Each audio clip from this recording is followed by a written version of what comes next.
Hello students, मैं विशाल गुप्ता आपका teacher. आज मैं आपको क्लास 12 सब्जेक्ट अकाउंटेंसी के chapter issue of debentures from the book of T.S.. Grewal का प्रैक्टिकल प्रॉब्लम नंबर 2 करवाने जा रहा हूँ।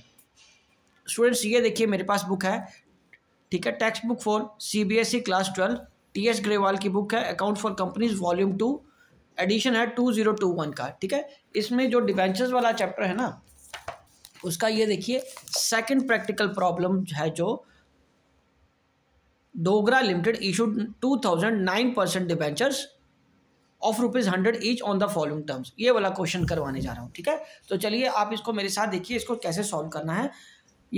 उसमें लिखा है कि उसके 9% डिबेंचर्स इशू करने हैं, ₹100 का ईच है। ठीक है जी, और उसकी जो पहले एप्लीकेशन है, सेकंड प्रैक्टिकल प्रॉब्लम का मैं पहले थोड़ा सा वर्किंग आपको बना दूं। एप्लीकेशन मनी कितने की है बेटे? एप्लीकेशन मनी उसकी 20 की है। और उसके बाद अलॉटमेंट मनी कितने की है? अगेन 20 की है। फर्स्ट कॉल कितने की है? 30 की है। और सेकंड एंड फाइनल कॉल कितने की है? सेकंड एंड फाइनल कॉल कितने की है? 30 की है। तो ये कितना आ गया? 100। और पूरे डिबेंचर कितने हैं? 2000। इतने डिबेंचर इशू करने हैं। तो इसका हमें बाद में क्रॉस चेक कर लेंगे कि 2000 डिबेंचर अगर 100 रुपये के हिसाब से इशू हो रहे हैं तो हमारे पास टोटल कितना आना चाहिए? 2 लाख रुपया। तो चलिए ठीक है। अब उसके बाद एक और उसने बात करी है कि पब्लिक अप्लाइड फॉर 24,100 डिबेंचर्स। तो इसका मतलब यहाँ पे जो अप्लाइड और अलॉटेड की हमें कैटेगरी बनानी पड़ेगी। अप्लाइड और अलॉटेड, हमारे पास टोटल एप्लीकेशन कितने आई हैं? 2400। और ये हमें इशू कितने करने हैं? तो ये टोटल है ना बेटे। इस तरीके से हम देखते हैं कि अब कौन कौन सी कैटेगरी है। इशू तो हमें 2000 ही करने हैं। अब अगली कैटेगरी वो किसकी बात कर रहा है? वो 1800 वालों को 1800 डिबेंचर इशू करने हैं। मतलब 1800 debentures were accepted in full. और दूसरी कैटेगरी है 400 वालों को, वो कितने दे रहा है? 200। और उसके बाद तीसरी कैटेगरी कौन सी बता रहा है वो कि 200 and application for 200 debentures were rejected, और 200 वालों को नील दे दिया।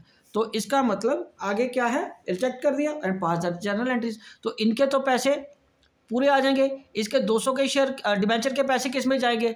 डिबेंचर में। और 200 इंटू 20 है जो, वो कितना? 4000। ये एक्सेस है, ये हम शिफ्ट कर देंगे अलॉटमेंट पे। और इसके तो सारे पैसे रिफंड करने पड़ेंगे ना। ठीक है, ये चीज़ हमें यहाँ से शुरू से ही पता होनी चाहिए।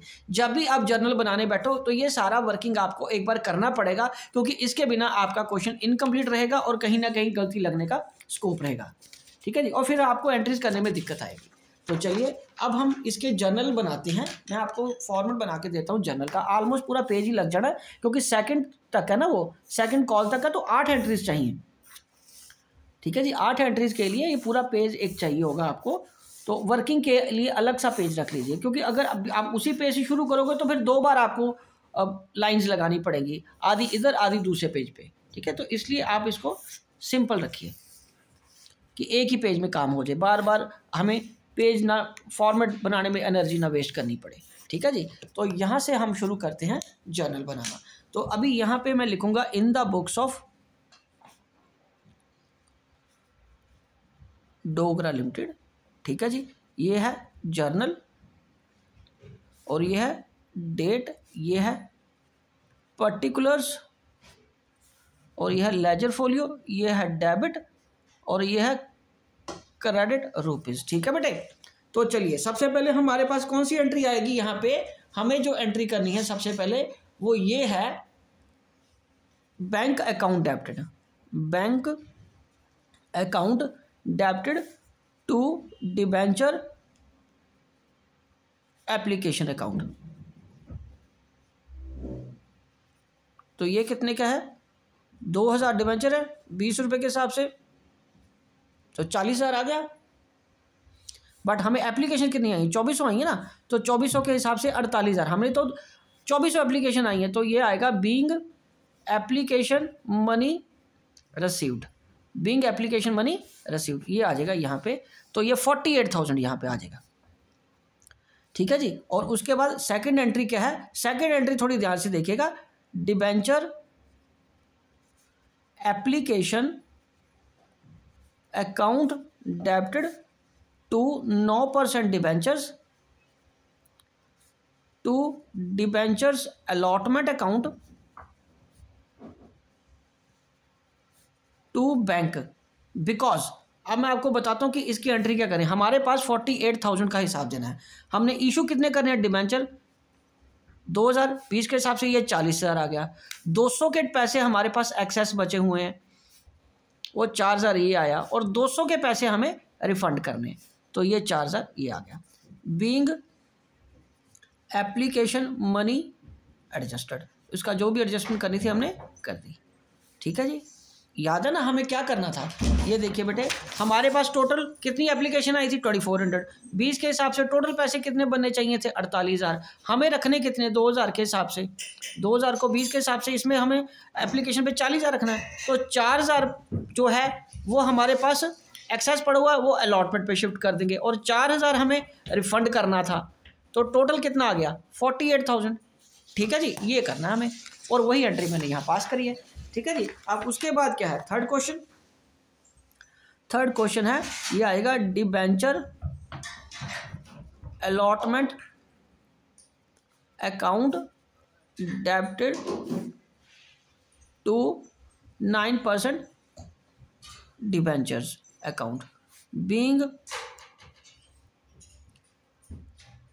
अलॉटमेंट बिकम ड्यू, और वो कितने की है 2,000 अगेन इंटू 20 रुपये के हिसाब से। हाँ जी, कितने रुपए के हिसाब से है 20 रुपये के हिसाब से है ना। हाँ, तो ये 40,000 आ जाएगी यहाँ पे, अलॉटमेंट कितने की आ जाएगी 40,000 की। तो 40,000 ये आ गया, 40,000 यहाँ आ गया। अब उसके बाद अलॉटमेंट मनी हमें रिसीव कर लेनी है। Bank account debited to debenture allotment account, और वो कितना आएगा अब 36,000 आएगा, बिकॉज 40 में से 4 तो ऑलरेडी पिछली कॉल में मिल गए थे, हमें एप्लीकेशन के समय मिल गए थे। तो ठीक है, अब 36 ही मिलेगा अभी। और being debenture allotment money received. ठीक है जी, और उसके बाद फिफ्थ, अब फर्स्ट कॉल ड्यू करनी है। अब हमें फर्स्ट कॉल ड्यू करनी है ना बेटा, तो जी यस करिए उसको। फर्स्ट कॉल कैसे ड्यू करेंगे, debenture first call account debited to 9% debentures, और वो कितने के हैं being first call money becomes due, और वो कितने की है 30 रुपीज़ की है ना, 30 इंटू 2,000, तो वो कितना आ जाएगा बेटे 60,000 आ जाएगा ना यहाँ पे। तो हमारे पास यहाँ कितना आ जाएगा 60,000, ये भी कितना आ जाएगा 60,000, और पैसे पूरे आ जाएंगे क्योंकि कोई कॉल्स इन एरियर की बात ही नहीं करी उसने, तो इसका सारे पैसे आए ना to debenture first call account. तो ये कितना आ गया बेटे 60,000 being first call money received. उसके बाद सेवंथ क्या है second and final call, debenture second and final call account debited to 9% debentures. ठीक है जी, तो being second call money becomes due, वो ड्यू हो जाती है अगेन कितने की 3,000 इंटू 20 के हिसाब से 60,000 आ जाएगा यहाँ पे। यस 60,000 ये आ गया, और उसके बाद 8th एंट्री में हम पैसा ले लेंगे, यहाँ भी कोई कॉल्स इन एरियर नहीं है। Bank account debited to 9% sorry debenture application and debenture second and final call आएगा, सॉरी फाइनल कॉल। ठीक है जी, अकाउंट, तो ये 60,000 आ जाएगा being second call money received. ठीक है बेटे, ओके जी, ये आ गया बस। तो पहले है बैंक टू डिबेंचर एप्लीकेशन 48,000, वो 48,000 का ये हिसाब है कि 2,000 डिबेंचर के पैसे हम डिबेंचर्स में डाल देंगे, 200 के एक्सेस पैसे डिबेंचर अलॉटमेंट में चले जाएंगे, और जो रिमेनिंग 200 थे उस एक कैटेगरी के तीसरी कैटेगरी के वो रिफंड कर दिए, डिबेंचर अलॉटमेंट ड्यू कर दी, और उसमें अब 36,000 ही मिलेगा बिकॉज 4,000 हमें एप्लीकेशन पे मिल गया था। ठीक है जी, उसके बाद first call money become due और फर्स्ट कॉल मनी रिसीव कर ली, second call money become due और सेकंड कॉल के पैसे मिल गए। ठीक है जी। तो अब हमें करना है कि हमें जर्नल एंट्री जो की है उसका क्रॉस चेक करना है कि हमारा जो काम है वो ठीक है या नहीं।